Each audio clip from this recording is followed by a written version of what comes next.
करवा चौथ माता मेरी विनती सुनना, अमर हमारा सुहाग रखना, अमर हमारा सुहाग रखना। बोलिए करवा चौथ माता की जय, विनायक जी महाराज की जय। सभी पर करवा चौथ माता सदा सर्वदा अपना आशीर्वाद बनाए रखें। आज हम सभी माताएं बहनें करवा चौथ की 4 कथाएं सुनेंगी, जो सालों से सुहागिन महिलाएं करवा चौथ के दिन सुनती हुई आई हैं। अंत में विनायक जी की कथा को सुनने के बाद ही करवा चौथ की कथाएं पूरी होंगी। अगर आप कथा सुनने बैठ गई हैं तो हाथों में कुछ गेहूं या चावल के दाने ज़रूर रख लें और कथाओं के बीच बीच में मेरे साथ चौथ माता का जयकारा ज़रूर लगाते रहिएगा। आइए करवा चौथ की पहली कथा को शुरू करते हैं। बोलिए चौथ माता की जय। एक समय की बात है, एक साहूकार की 7 बेटी और एक बेटी थी। कार्तिक मास की कृष्ण पक्ष की चतुर्थी तिथि को साहूकार की बहुओं ने, पत्नी ने और बेटी ने करवा चौथ का व्रत रखा था। जब रात को साहूकार के लड़के काम से घर को वापस लौटे तो वो अपनी बहन से कहने लगी, बहन आ जाओ, हमारे साथ भोजन कर लो। तो वह बोली, भाई जी अभी चंद्रोदय नहीं हुआ है, मैं चंद्रोदय के बाद ही चंद्रमा को अर्घ देकर ही खा सकती हूँ। सातों भाई अपनी बहन से बहुत प्यार करते थे। वो अपनी बहन को भूख से व्याकुल नहीं देख पाई। तब भाइयों ने सोचा कि चांद उगने तक बहन भूखी रहेगी तो उनमें से छोटा वाला भाई दूर पीपल के पेड़ पर एक दीपक जलाकर छलनी की ओर में रख देता है। दूर से देखने पर वह ऐसा प्रतीत होता था कि जैसे कि चतुर्थी का चांद उदित हो रहा हो। इसके बाद भाई अपनी बहन को बताते हैं कि चांद निकल आया है बहना, तुम जाओ चांद को अर्घ दे दो और हमारे साथ बैठकर खाना खाओ। साहूकार की बेटी अपनी भाभियों को जाकर बताती है कि भाभी चांद निकल आया है, चलो चांद को अर्घ देकर भोजन कर लो। यह सुनकर भाभियां बोली, बाईसा ये तो आपका चांद निकला है, हमारा चांद निकलने में अभी समय है। भूख से व्याकुल बहना ने भाभियों की बातों को अनसुना करके अकेले ही चांद को अर्घ देकर भोजन करने बैठ गई। उसने जैसे ही पहला घास खाया तो उसे छींक आ गई, दूसरा घास खाते ही उसमें बाल आ गया और तीसरा घास खाने ही वाली थी कि उसके ससुराल से खबर आई कि उसके पति की तबीयत अचानक बहुत खराब हो गई है। जैसी भी हालत में हो जल्दी ससुराल पहुंचो। साहूकार की पत्नी ने जब बेटी को विदा करने के लिए बक्से में से कपड़े निकाले तो बार बार हाथ में कभी सफेद साड़ी आती तो कभी काले रंग की साड़ी आती। वह बोली, माँ तुम रहने दो, मैं ऐसी ही चली जाती हूँ। माँ घबराकर बेटी से बोली, बेटी ये ले सोने का सिक्का और रास्ते में जो कोई भी छोटा बड़ा मिले उसके पैर छूते जाना और जब कोई तुम्हें पूर्ण सौभाग्यवती होने का आशीर्वाद दे तो उसे सोने का सिक्का देकर अपने पल्ले में गांठ बांध लेना। वह बोली, ठीक है माँ, और ऐसा कहकर अपने ससुराल की ओर चल पड़ी। रास्ते भर में जो कोई भी मिलता सबके पैर छूती गई। सबने उसे आशीर्वाद दिया कि खुश रहो, मायके का सुख देखो। ऐसे ही वो अपने ससुराल के दरवाजे पर पहुंची। ससुराल के आंगन में उसकी छोटी ननद खेल रही थी। उसने उसके भी पैर छुए। तब छोटी ननद ने उसे आशीर्वाद दिया कि सौभाग्यवती रहो, पुत्रवती हो। यह सुनते ही उसने अपने पल्ले में गांठ बांधी और उसे सोने का सिक्का देकर अंदर गई तो उसने देखा कि उसका पति मरा पड़ा है और उसे ले जाने की तैयारी हो रही है। वह यह सब देखकर बहुत रोई। जैसे ही उसके पति को ले जाने लगी तो वह रोती हुई बोली, मैं अपने पति को ले जाने नहीं दूंगी। जब कोई नहीं माना तो साथ जाने की जिद करने लगी। उसकी जिद के आगे हार कर सभी कहने लगे कि ठीक है, इसे भी ले चलो साथ में। वो सबके साथ में अपने पति को लेकर शमशान घाट भी चली गई। जब अंतिम संस्कार का समय हुआ तो वह बोली, मैं इन्हें नहीं जलाने दूंगी। ये सब देखकर सभी लोग कहने लगे, पहले तो अपने पति को खा गई, अब उसकी मट्टी भी खराब कर रही है। लेकिन वो नहीं मानी और अपने पति को लेकर बैठ गई। ये सब देखकर सभी बोले कि ठीक है, इसके लिए इधर ही एक झोपड़ी बना दो। वो उसी झोपड़ी में अपने पति को लेकर रहने लगी। पति की साफ सफाई करती, उसी के पास बैठी रहती। दिन में 2 बार छोटी ननद उसके लिए खाना लेकर आया करती थी।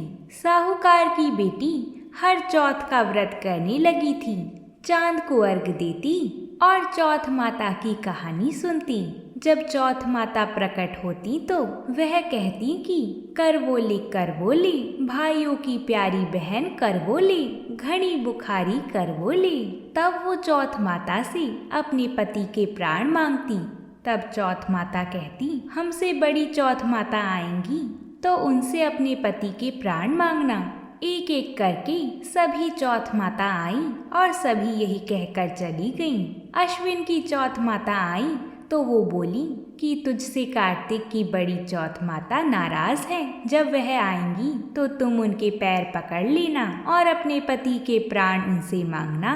केवल वही है जो तेरे पति के प्राण वापस लौटा सकती हैं। और 16 श्रृंगार का सामान तैयार करके रखना। कार्तिक का महीना आया, उसने कार्तिक की बड़ी चौथ करवा चौथ का व्रत रखा। तब उसने अपनी छोटी ननद से 16 श्रृंगार का सामान मंगाया। जब सास को यह पता चला तो सास बोली कि वो तो पागल हो चुकी है, जो भी मांगती है उसे दे आओ। तब साहूकार की बेटी ने करवा चौथ का व्रत रखा, चांद को अर्घ दिया और जोत जलाई। जब कार्तिक की बड़ी चौथ माता प्रकट हुई तो वह बोली, करवोले 7 भाइयों की प्यारी बहन करवोले, घड़ी बुखारी करवोले, दिन में चांद उगाने वाली करवोले। उसने माता की पैर पकड़ लिए और रोती रोती बोली, माता मेरा सुहाग लौटा दो। तब चौथ माता बोली, तू तो बड़ी भूखी है, 7 भाइयों की प्यारी बहन है, तुझे सुहाग से क्या लेना देना। तो वह बोली, नहीं माता, मैं आपके पैर तब तक नहीं छोड़ूंगी जब तक आप मेरा सुहाग वापस नहीं दे देती। तब चौथ माता ने उसकी श्रद्धा और भक्ति देखकर चौथ माता ने उससे एक एक करके सुहाग का सामान मांगा। उसने सभी सुहाग का सामान माता को दिया। तब चौथ माता ने अपनी आंखों से काजल निकाला, नाखूनों से मेहंदी निकाली, मांग से सिंदूर निकाला और करवे में घोलकर छोटी उंगली से उसके पति पर छींटा दिया, जिसके चमत्कार से उसका पति पुनर्जीवित हो गया। साहूकार की बेटी बोली, आप क्या सोए, मुझे तो 12 महीने हो गए, अब जाकर चौथ माता ने मेरा सुहाग लौटाया है। तब उसने कहा कि जल्दी से माता का पूजन करो। जब चौथ माता की कहानी सुनी, करवा का पूजन किया तो प्रसाद खाकर दोनों पति पत्नी ने चौथ माता का आशीर्वाद लिया। चौथ माता ने जाते जाते उसकी झोपड़ी पर लात मारी, जिससे उसकी झोपड़ी एक महल बन गई। जब छोटी ननद अगले दिन खाना लेकर आई तो उसने देखा कि भाभी की झोपड़ी एक महल बन गई है। तब साहूकार की बेटी ननद के पास आई और वह बोली, ननद सा, आपका भाई वापस आ गया है, आप जाओ और सासू जी को कहो कि वह गाजे बाजे के साथ हमें लेने आई। छोटी ननद दौड़ी दौड़ी अपनी माँ के पास गई। उसने जब अपनी माँ को बताया कि माँ, भाई जिंदा हो गया है, तो उसकी माँ बोली कि पहले तो तेरी भाभी पागल थी, अब तो तुझे भी उसने कर दिया है। उसने कहा, नहीं माँ, मैंने देखा है, सच में भाई जिंदा हो गया है। तब सभी घरवाले गाजे बाजे के साथ अपने बेटे को लेने गए। अपने बेटे को जीवित देखकर सास बहू के पैर छूने लगी और बहू सास के पैर छूने लगी। तब बहू कहने लगी, माँ आप ये क्या कर रही हैं? आपके हाथ तो आशीर्वाद देने के लिए उठने चाहिए। अब तो आपका बेटा वापस आ गया है। सास बोली, मैंने तो इसे 1 साल पहले ही भेज दिया था। ये तो वापस तेरे भाग्य से आया है। हे चौथ माता, अपनी कृपा हम पर भी बनाए रखना। जैसे पहले साहूकार की बेटी को दिया वैसा किसी को मत देना, और फिर जैसे उसका सुहाग लौटाया सभी के सुहाग की ऐसे ही रक्षा करना। हे चौथ माता, इस कहानी को कहने वाली, सुनने वाली और हुंकार भरने वाली सभी पर अपनी कृपा करना। बोलिए चौथ माता की जय। अब हम करवा चौथ की दूसरी पौराणिक कथा को सुनेंगे। अगर आप सभी ने यहाँ तक कथा को सुना है तो वीडियो को लाइक ज़रूर कर दें, क्योंकि आपके एक लाइक करने से यह कथा और 5 माताओं बहनों को भेजी जाती है। एक समय की बात है जब नीलगिरी पर्वत पर पांडव पुत्र अर्जुन तपस्या करने गए थे। तब किसी कारणवश उन्हें वहीं रुकना पड़ा। उन्हीं दिनों पांडवों पर गहरा संकट आ पड़ा था। इधर द्रौपदी बहुत परेशान थी। उनकी कोई खबर ना मिलने पर तब चिंतित व शोककुल होकर द्रौपदी जी ने भगवान श्री कृष्ण का ध्यान किया तथा कृष्ण जी के दर्शन होने पर पांडवों के कष्टों के निवारण हेतु उन्होंने उनसे उपाय पूछा। तब कृष्ण जी बोले, हे द्रौपदी, मैं तुम्हारी चिंता एवं संकट का कारण जानता हूँ। उसके लिए तुम्हें एक उपाय करना होगा। जल्दी ही कार्तिक माह की कृष्ण चतुर्थी आने वाली है। उस दिन तुम पूरे मन से करवा चौथ का व्रत रखना। भगवान शिव, गणेश जी महाराज एवं पार्वती माता की उपासना करना। तुम्हारे सारे कष्ट दूर हो जाएंगे तथा सब कुछ ठीक हो जाएगा। कृष्ण जी की आज्ञा का पालन करके द्रौपदी जी ने वैसे ही करवा चौथ का व्रत किया। तब उसे शीघ्र ही अपने पति के दर्शन हुए और उसकी सारी चिंताएं दूर हो गई। जब माता पार्वती द्वारा भगवान शिव से पति की दीर्घायु एवं सुख संपत्ति की कामना की विधि पूछी, तब शिव जी ने करवा चौथ व्रत रखने की कथा सुनाई थी। करवा चौथ का व्रत करने के लिए श्री कृष्ण ने द्रौपदी जी को एक कथा का वर्णन किया था। पुराणों के अनुसार करवा नाम की एक पतिव्रता धोबिन अपने पति के साथ तुंगभद्रा नदी के किनारे स्थित गांव में रहती थी। उसका पति बूढ़ा और निर्बल था। एक दिन जब वह नदी के किनारे कपड़े धो रहा था, तभी अचानक एक मगरमच्छ वहां आया और धोबी के पैर अपने दांतों में दबाकर यमलोक की ओर ले जाने लगा। वृद्ध पति यह देखकर घबरा गया और जब उससे कुछ कहते नहीं बना तो वह करवा करवा कहकर अपनी पत्नी को पुकारने लगा। पति की पुकार सुनकर धोबिन करवा वहां आ पहुंची तो मगरमच्छ उसके पति को यमलोक पहुंचाने ही वाला था। तब करवा धोबिन ने मगरमच्छ को कच्चे धागे से बांध दिया और मगरमच्छ को लेकर यमराज के द्वार पहुंची। उसने यमराज जी से अपने पति की रक्षा करने की गुहार लगाई और साथ ही यह भी कहा कि मगरमच्छ को उसके इस कार्य के लिए कठिन से कठिन दंड देने का आग्रह किया और बोली, हे भगवान, मगरमच्छ ने मेरे पति के पैर पकड़ लिए हैं। आप इस मगरमच्छ को इस अपराध के लिए दंड स्वरूप नर्क भेज दें। करवा की पुकार सुनकर यमराज ने कहा, अभी मगर की आयु शेष है, मैं उसे अभी यमलोक नहीं भेज सकता। इस पर करवा ने कहा, अगर आपने मेरे पति को बचाने में मेरी सहायता नहीं की तो मैं आपको श्राप दे दूंगी और नष्ट कर दूंगी। करवा का साहस देखकर यमराज भी डर गए और मगरमच्छ को यमपुरी भेज दिया। साथ ही करवा के पति को दीर्घायु होने का वरदान दिया। तब से ही कार्तिक कृष्ण की चतुर्थी को करवा चौथ व्रत का प्रचलन हुआ आया, जिस व्रत को महिलाएं अपनी पूरी भक्ति भाव के साथ करती हैं और भगवान से अपनी पति की लंबी उम्र की कामना करती हैं। तो बोलिए भगवान शंकर की जय, माता पार्वती की जय। अब हम करवा चौथ की तीसरी पौराणिक कथा को सुनेंगे। एक नगर में एक ब्राह्मण और ब्राह्मणी रहते थे। उनके 5 बेटियां थीं। पांचों बेटियां विधि विधान से देवाधिदेव महादेव और माता पार्वती का विधि पूर्वक पूजन करा करती थीं। अमर सुहाग की कहानी को सुना करती थीं। पूजा के समय चारों बेटियां दीपक जलाती तो पूजा पूर्ण होने तक जलता रहता, परंतु 5वीं बेटी का दीपक कहानी सुनने से पहले ही बढ़ जाता। यह देखकर 5वीं बेटी को चिंता होने लगी। सभी बहनों का दीपक तो जलता है, मेरा दीपक क्यों बढ़ जाता है। एक दिन 5वीं बेटी ने घर जाकर माँ को सारी बात बताई। तब माँ ने कहा, बेटा इसमें चिंता की कोई बात नहीं है, कल से तू दीपक में घी अधिक डाल देना।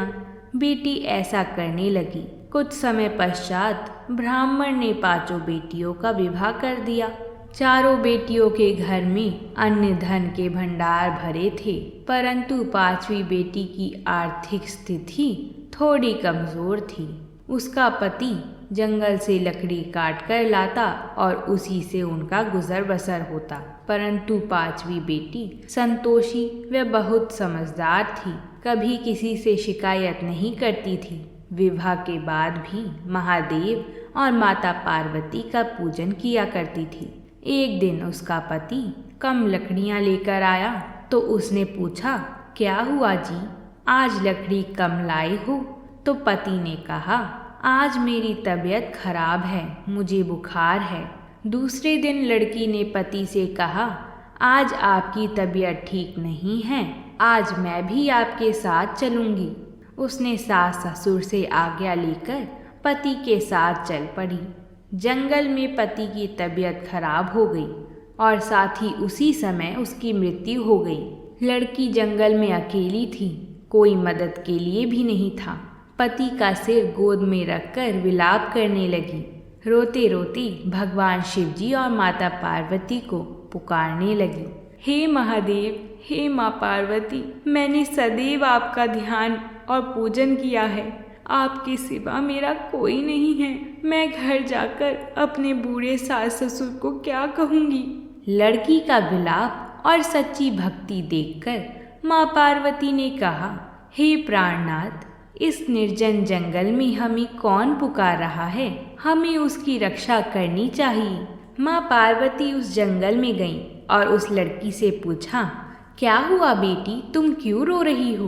तब लड़की ने सारी बात बताई और भगवान महादेव और माता पार्वती के चरण पकड़ लिए और विनती करने लगी। भगवान शिवजी और माता पार्वती ने उसकी पूजा से प्रसन्न होकर उसके पति को जीवन दान दिया और आशीर्वाद दिया कि जो कोई भी सुहागन स्त्री श्रद्धा और भक्ति से अमर सुहाग की कथा को सुनेगी व पूजन करेगी, वह सदैव अखंड सौभाग्यवती रहेगी। उसके सुख संपत्ति अन्न धन के भंडार सदैव भरे रहेंगे। बोलिए भगवान महादेव की जय, बोलिए माता पार्वती की जय। अब हम बिंदायक जी की कहानी को सुनकर करवा चौथ की इन सभी कथाओं को पूर्ण करते हैं। बोलिए बिंदायक जी महाराज की जय। एक बार गणेश जी भगवान छोटे बालक के रूप में चिमटी में चावल लेके और चमचे में दूध लेके निकले।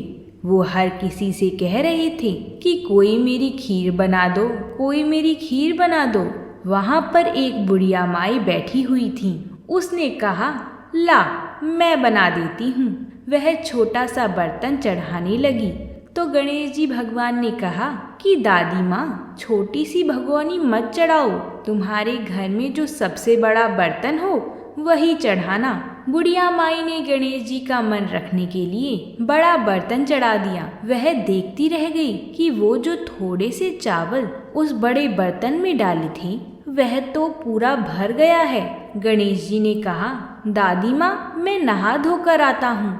जब खीर तैयार हो गई तो बुढ़िया माई के पोता पोती खीर खाने के लिए रोने लगे। बुढ़िया माई ने कहा, गणेश जी महाराज तेरे भोग लगना, कहकर चूल्हे में थोड़ी सी खीर डाली और कटोरी भरकर बच्चों को दे दी। बुढ़िया की पड़ोसन ऊपर छत पर से देख रही थी तो बुढ़िया ने सोचा यह चुगली कर देगी, इसलिए एक कटोरा भरकर उसे भी पकड़ा दिया। बेटे की बहू ने भी छुपके से एक कटोरी खीर ले जाकर खाई और कटोरा चक्की के नीचे छुपा दिया। अभी भी गणेश जी महाराज नहा धोकर नहीं आए थे और बुढ़िया को भी भूख लग रही थी, तो वह भी एक कटोरी में खीर डालकर किवाड़ के पीछे बैठकर एक बार फिर कहा कि गणेश जी महाराज आपके भोग लगे। यह कहकर खाना शुरू कर दिया। तभी गणेश जी महाराज आ गए। बुढ़िया माई ने कहा, आजा रे गणेश, खीर खा ले, मैं तो तेरा ही इंतजार कर रही थी। तब गणेश जी ने कहा, दादी माँ मैंने तो खीर पहले ही खा ली। बुढ़िया ने कहा, कब खाई? गणेश जी महाराज ने कहा, जब तेरे पोता पोती ने खाई तब मैंने खाई, जब तेरी पड़ोसन ने खाई तब मैंने खाई, और जब तेरी बहू ने खाई तब भी मैंने ही खाई, और अब जब तूने खाई तो मेरा पेट पूरा ही भर गया। बुढ़िया माई ने कहा, बेटा तेरी सारी बात सच है, लेकिन बहू बेचारी तो सुबह से काम में लगी हुई है, तो फिर उसने खीर कब खाई?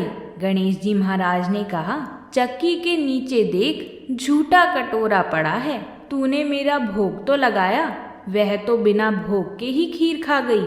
बुढ़िया माई ने कहा, बेटा घर की बात है, घर में ही रहने दो, अब बताओ बची हुई खीर का क्या करूं? गणेश जी महाराज ने कहा, पूरी नगरी को जिमा दो। बुढ़िया माई ने पूरी नगरी को जिमा दिया, फिर भी बर्तन खाली नहीं हुआ। जब राजा को यह बात पता चली तो राजा ने बुढ़िया को बुलवाया और कहा, क्यों री बुढ़िया, ऐसा बर्तन तेरे घर पर कहाँ से आया? ऐसा बर्तन तो राजमहल में होना चाहिए। बुढ़िया ने कहा, राजा जी इस बर्तन को आप ले लो। राजा जी ने खीर का बर्तन महल में मंगा लिया। लाते ही खीर में कीड़े मकोड़े बिछुए हो गए और दुर्गंध आने लगी।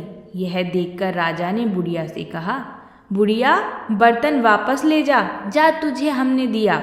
बुढ़िया ने कहा, राजा जी आप देते तो पहले ही कभी दे देते, यह बर्तन तो मुझे मेरे गणेश जी ने दिया है। जब बुढ़िया ने बर्तन वापस लिया तो लेते ही सुगंधित खीर हो गई। घर आकर बुढ़िया ने गणेश जी से कहा, बची हुई खीर का क्या करें? गणेश जी ने कहा, झोपड़ी के कोने में गड्ढा खोदकर गाड़ दो, उसी जगह पर जब सुबह उठकर वापस खोदेगी तो धन के 2 चरे मिलेंगे। ऐसा कहकर गणेश जी महाराज अंतर्ध्यान हो गए और जाते समय झोपड़ी को लात मारते हुए गए तो झोपड़ी की जगह महल हो गया। सुबह बहू ने फावड़ा लेकर पूरे घर को खोद दिया तो कुछ भी नहीं मिला। बहू ने कहा, सासू जी थारो गणेश जी तो झूठो निकलो। सास ने कहा, बहू मारो गणेश झूठो तो नहीं है, ला मैं देखूं। वह सुई लेकर खोजने लगी तो टन टन करते 2 धन के चरे निकल आए। बहू ने कहा, सासू जी गणेश जी तो साचो ही है। सासू ने कहा, गणेश जी महाराज तो भावनाओं का भूखा है। हे गजानन गणेश जी महाराज, जैसा आपने बुढ़िया को दिया वैसे ही सबको देना। विनायक जी की कहानी कहने वाली, हुंकार भरने वाली और आसपास के सभी सुनने वाले सबको अपनी कृपा से पूर्ण करना। बोलिए गणेश जी महाराज की जय। करवा चौथ की संपूर्ण कथाओं को सुनने के बाद अपनों से बड़े जैसे सास और जेठानी के पैर छुआ करते हैं और उनसे सदा सुहागन होने का आशीर्वाद प्राप्त करते हैं। अगर किसी कारणवश आप सभी अकेले इस कथा को श्रवण कर रहे हों तो चौथ माता का आशीर्वाद लेकर कथाओं को पूर्ण करना चाहिए। अगर आप सभी ने इस कथा को पूरा सुना है तो कमेंट में चौथ माता की जय लिखकर हमें अपना आशीर्वाद जरूर दीजिएगा। और अगर वीडियो अच्छी लगी हो तो वीडियो को लाइक और चैनल को सब्सक्राइब जरूर कर लीजिएगा। हम आप सभी के लिए व्रतों से जुड़ी कथाएं लाते रहेंगे। चौथ माता की कृपा और विनायक जी की कृपा से हम सभी को पूर्ण सुहागन का आशीर्वाद प्राप्त हो। प्रेम से बोलिए जय माता दी।